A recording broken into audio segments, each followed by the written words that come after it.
50 Years in the Church of Rome, Chapter 9. I finished at the College of Nicolet in the month of August, 1829. My classical course of study, which I had begun in 1822, I could have easily have learned in 3 or 4 years what was taught in these 7 years. It took us 3 years to study the Latin grammar, when 12 months would have sufficed for all we learned of it. It is true that during that time we were taught some of the rudiments of French grammar, with the elements of arithmetic and geography. But all this was so superficial that our teachers often seemed more desirous to pass away our time than to enlarge our understanding. I can say the same things of the Belles Letters of Rhetoric, which we studied 2 years. A year of earnest study would have sufficed to learn what was taught us during those 24 months.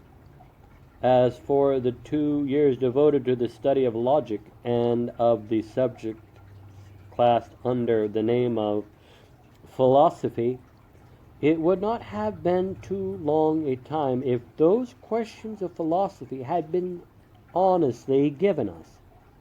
But the student in the College of the Church of Rome is condemned to the torments of Tantalus. He has indeed the refreshing waters of science put to his lips, but he is constantly prevented from tasting them. To enlarge and seriously cultivate the intelligence in a Roman Catholic college is a thing absolutely out of the question. More than that, all the efforts of the principals in their colleges and convents tend to prove to the pupil that his intelligence is his greatest and most dangerous enemy, that it is like an untamable animal which must constantly be kept in chains. Every day the scholar is told that his reason was not given him that he might be guided by it, but only that he may know the hand of the man by whom he must be guided. That hand is none other than the Pope's. All the resources of language, all the most ingenious sophistries, all the passages of both the Fathers and the Holy Scriptures bearing on this question are arranged and perverted with inconceivable art to demonstrate to the pupil that his reason has no power to teach him anything else than that it must be subject to the Supreme Pontiff of Rome, who is the only foundation of truth and light given by God to guide the intelligence and to enlighten and save the world. Rome in her colleges and convents brings up or raises up the youth from their earliest years. But to what height does she permit the young man or woman to be raised? Never higher than the feet of the Pope. As soon as his intelligence, guided by the Jesuit, has ascended to the feet of the Pope, it must remain there, prostrate itself and fall asleep. The Pope, that is the great object towards which all the intelligence of the Roman Catholics must be converged. It is the sun of the world, the foundation and the only support of Christian knowledge and civilization. What a privilege it is to be lazy, stupid, and sluggish in a college of Rome. How soon such an one gets to the summit of science and becomes a master of all knowledge. One needs only to kiss the feet of the Pope and fall in perfect slumber there. The Pope thinks for him.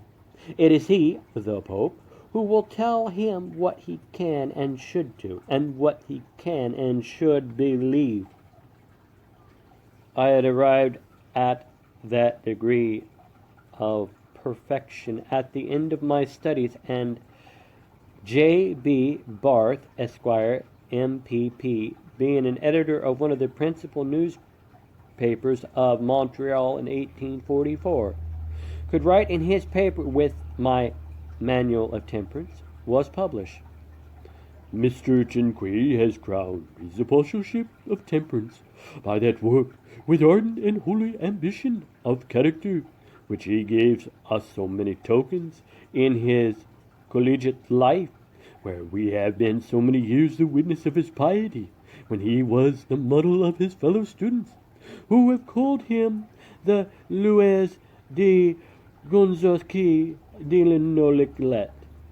These words of the Montreal member of Parliament meant only that, wishing to be saved as Saint Louis de Gonzalez, I had blindly tied myself to the feet of my superiors. I had as much as possible extinguished all the enlightenments of my own mind, to follow the reason and the will of my superiors. These compliments mean that I was walking like a blind man whom his guide holds by the hand. Though my intelligence often revolted against the fables with which I was nurtured, I yet forced myself to accept them as gospel truths, and though I often rebelled against the ridiculous sophistries which were babbled to me as the only principles of truth and Christian philosophy, yet as often did I impose silence on my reason and force it to submit to the falsehoods which I was obliged to take for God's truth. But as I have just confessed it, notwithstanding my good will to submit to my superiors, there were times of terrible struggle in my soul when all the powers of my mind seemed to revolt against the degrading fetters which I was forced to forge for myself. I shall never forget the day when, in following terms, I expressed to my professor of philosophy, the Reverend Charles Harper, doubts which I had conceived concerning the absolute necessity of the inferior to submit to his reason to his superior, when I shall have completely bound myself to obey my superior, if he abuses his authority over me to deceive me by false doctrines, or if he commands me to do things which I consider wrong and dishonest, shall I not be lost if I obey him? He answered, You will never have to give an account to God for the actions that you do by order of your legitimate superiors. If they were to deceive you, being themselves deceived, they alone would be responsible for the error which you would have committed. Your sin would not be imputed to you as long as you follow the golden rule, which is the base of all Christian philosophy and perfection, humility and obedience. Little satisfied with that answer, when the lesson was over, I expressed my reluctance to accept such principles to my fellow students. Among them was Joseph Turcotte, who died some years ago, when I think he was Minister of Public Works in Canada. He answered me, The more I study what they call their principles of Christian philosophy and logic, the more I think that they intend to make asses of every one of us. On the following day, I opened my heart to the venerable man who was our principal, the Reverend Mr. Lepron. I used to venerate him as a saint and to love him as a father. I frankly told him that I felt very reluctant in submitting myself to the crude principles which seemed to lead us into the most abject slavery. the slavery of our reason and intelligence. I wrote down his answer, which I will give here. My dear Cinque, how did Adam and Eve lose themselves in the Garden of Eden? How did they bring upon us all the deluge of evils by which we are overwhelmed? Is it not because they raised their miserable reason above that of God? They had the promise of eternal life. If they had submitted their reason to that of their supreme master, they were lost on account of their rebellion against the authority, the reason of God. Thus it is today. All the evils, the errors, the crimes by which the world is overflooded come from the same revolt of the human will and reason against the will and reason of God. God reigns over a part of the world of the elect, through the Pope, who controls the teachings of our infallible and holy Church. In submitting ourselves to God, who speaks to us through the Pope, we are saved. We walk in the paths of truth and holiness, but we would err and infallibly perish as soon as we put our reason above that of our superior, the Pope, speaking to us in person, or through some of our superiors who have received from him the authority to guide us. But, I said, if my reason tells me that the Pope, or some of those other superiors who are put by him over me, are mistaken, and that they command me something wrong, would I not be guilty before God if I obey them? You suppose a thing utterly impossible, said Mr. Lipron, for the Pope and the bishops who are united to him have the promise of never failing in the faith. They cannot lead you into any errors, nor command you to believe or do something contrary to the teachings of the gospel. God would not ask of you any account of an error committed when you are obeying your legitimate superior. I had to content myself with that answer, which I put down word for word in my notebook. But in spite of my respectful silence, the Reverend Mr. Lipron saw that I was yet unsteady, uneasy, and sad. In order to convince me of the orthodoxy of his doctrine, he instantly put into my hands the two works of De Maistre Le Pepe and Les Sores de Saint Petersburg, where I found the same doctrines supported. My superior was honest in his convictions. He sincerely believed in the sound philosophy and Christianity of his principles, for he had found them in these books approved by the infallible popes. I will mention another occurrence to show the inconceivable intellectual degradation to which we had been dragged at the end of the 7 years of the College of Studies. About the year 1829, the curate of Saint Anne de la Paris wrote to our principal, Mr. Reverend Lipron, to ask the assistance of the prayers of all the students of the College of Nicolet in order to obtain the discontinuance of the following calamity.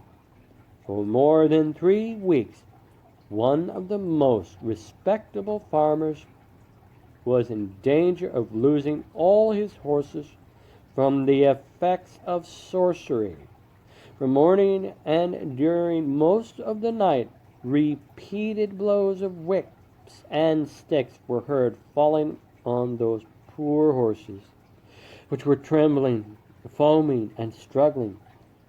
We can see nothing. The hand of the wizard remains invisible. Pray for us that we may discover the monster and that he may be punished as he deserves.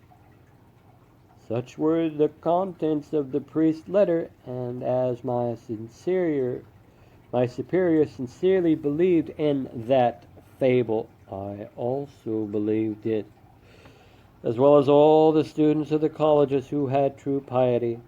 On that shore of abject and degrading superstitions, I had to land after sailing 7 years in the bark called a College of the Church of Rome. The intellectual part of the studies in a College of Rome, and it is the same in a convent, is therefore entirely worthless.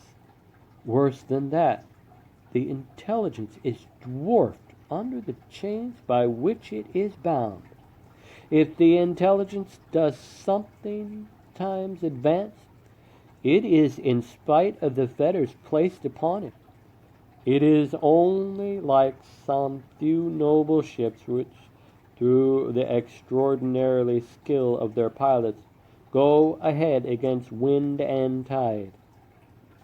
I know that the priest of Rome can show a certain number of intelligent men in every branch of science, who have studied in their colleges, but these remarkable men had from the beginning secretly broken for themselves the chains which their superiors had tried to bind them. For peace sake they had outwardly followed the rules of the house, but they had secretly trampled under the feet of their noble souls the ignoble fetters which had been prepared for their understanding. True children of God and light, they had found the secret of remaining free even when in the dark cells of a dungeon. Give me the names of the remarkable and intelligent men who have studied in a college of Rome and have become real lights in the firmament of science, and I will prove that 9/10 of them have been persecuted, excommunicated, tortured, some even being put to death for having to think for themselves. Galileo was a Roman Catholic, and he is surely one of the greatest men whom science claims as her most gifted son. But was he not sent to a dungeon? Was he not publicly flogged by the hands of the execution? Had he not to ask pardon from God and man for having dared to think differently than from the Pope about the motion of the earth around the sun? Copernicus was surely one of the greatest lights of his time, but was he not censured and excommunicated for his admirable scientific discoveries? France does not know any greater genius among her most gifted sons than Pascal. He was a Catholic, but he lived and died excommunicated. The Church of Rome boasts of Bossuet, the Bishop of Munich, as one of the greatest men she ever had. Yes, but has not Villieu, the editor of the Universe, who knows his man well, confessed and declared before the world that Bossuet was a disguised Protestant? Where can we find a more amiable or learned writer than Montalembert, who has so faithfully and bravely fought the battle of the Church of Rome and France during more than a quarter of a century?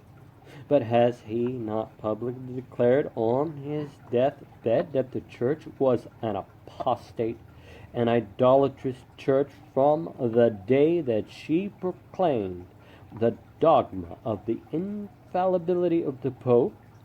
Has he not virtually died an excommunicated man for having said with his last breath that the Pope was nothing else than a false god? Those pupils of Roman Catholic colleges, of whom sometimes the priests so imprudently boast, have gone out from the hands of their Jesuit teachers to proclaim their supreme contempt for Roman Catholic priesthood and the papacy. They have been near enough to the priest to know him. They have seen with their own eyes that the priest of Rome is the most dangerous, the most implacable enemy of intelligence, progress, and liberty. And if their arm be not paralyzed by cowardice, selfishness, or hypocrisy, those pupils of the colleges of Rome will be the first to denounce the priesthood of Rome and demolish her citadels. Voltaire studied in a Roman Catholic college, and it was probably when at their school he nerved himself for the terrible battle he has fought against Rome, that the Church will never recover from the blow which Voltaire has struck at her in France. Cavalier, in Italy, had studied in Roman Catholic college also, and under that very roof it is more than probable that his noble intelligence has sworn to break the ignominious fetters which Rome had enslaved his fair country. The most eloquent of the orators of Spain, Castellar, studied in a Roman Catholic college, but here with what eloquence he denounces the tyranny, hypocrisy, and selfishness of ignorance of the priests. Papinier studied under the priests of Rome in their college at Montreal. From his earliest years, that eagle of Canada could see and know the priests of Rome as they are. He has weighed them in the balance. He has measured them. He has fathomed the dark recesses of their antisocial principles. He has felt his shoulders wounded and bleeding under the ignominious chains with which they dragged our dear candidate in the mire for nearly 2 centuries. Papinier was a pupil of the priest, and I have heard several priests boasting of that as a glorious thing. But the echoes of Canada are still repeating the thundering words with which Papinier denounced the priest as the most deadly enemies of the education and liberty of Canada.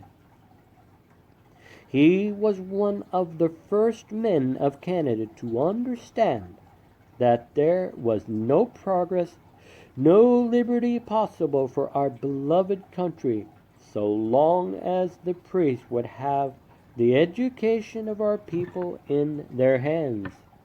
The whole life of Papinier was a struggle to wrest Canada from their grasp.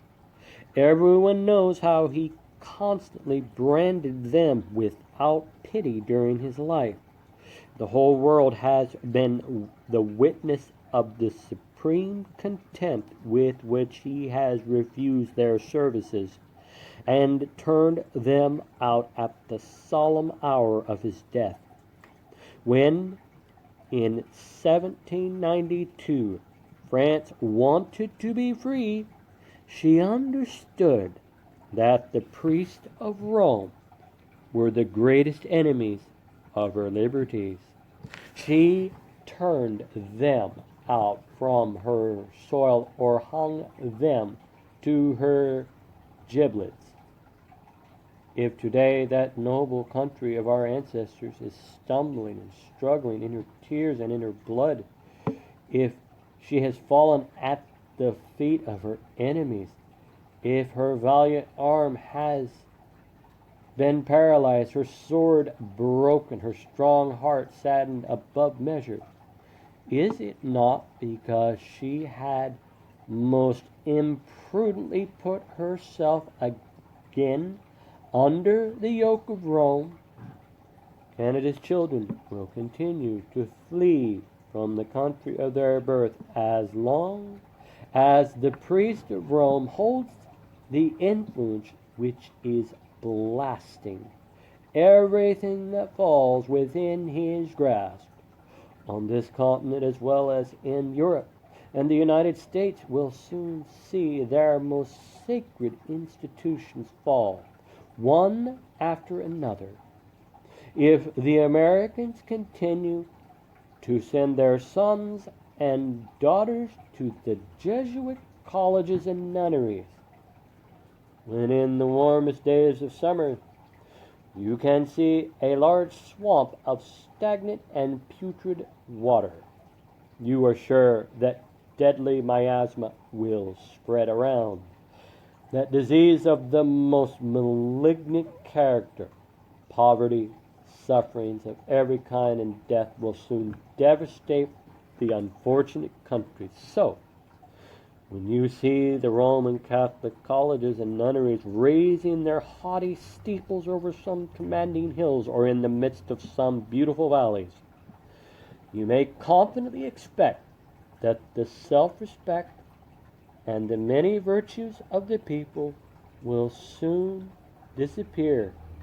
Intelligence, progress, prosperity will soon wane, to be replaced by superstition, idleness, drunkenness, Sabbath breaking, ignorance, poverty, and degradation of every kind. The colleges and nunneries are the high citadels from which the Pope darts his surest missiles against the rights and liberties of nations. The colleges and nunneries are the arsenals where the most deadly weapons are night and day prepared to fight and destroy the soldiers of liberty all over the world. The colleges and nunneries of the priest are the secret places where the enemies of progress, equality, and liberty are holding their councils and fomenting that great conspiracy, the object of which is to enslave the world at the feet of the Pope. The colleges and nunneries of Rome are the schools where the rising generations are taught that it is an impiety to follow the dictates of their own consciences. Hear the voice of their intelligence, read the Word of God, and worship their Creator according to the rules laid down in the Gospel. It is in the colleges and nunneries of Rome that men learn that they are created to obey the Pope in everything, and that the Bible must be burned, and that liberty must be destroyed at any cost all around the world. The end of chapter 9. 50 years in the Church of Rome.